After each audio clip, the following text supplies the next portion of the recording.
prometeu algo, mas é preciso, para podermos conquistar o que Deus nos prometeu, é preciso nós sabermos esperar. Jesus disse a eles esperar, não ausente de Jerusalém. Quando Jesus disse que para eles não se ausentarem de Jerusalém, estavam dizendo que eles precisavam ter paciência, ter tranquilidade, estar no lugar certo.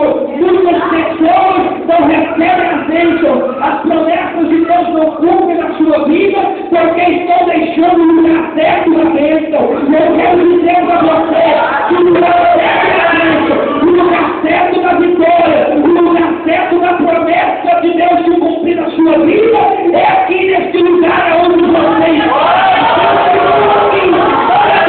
Jerusalém aqui, porque a promessa vai cumprir na sua vida. São os crentes da doutrina dessa palavra.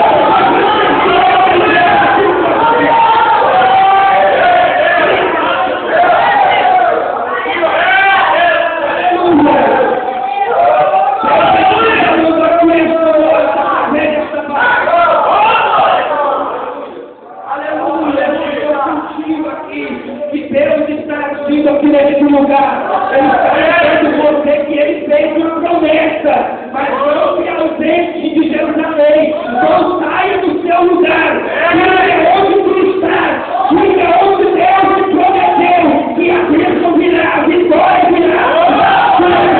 Do governo de Deus, a hora certa, vai chegar para você.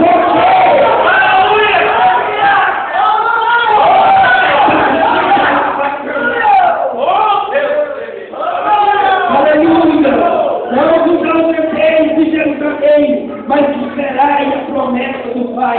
Quantos estão esperando a promessa do Pai? Quantos estão esperando? Aleluia, se tu está esperando, você vai gerar o que Deus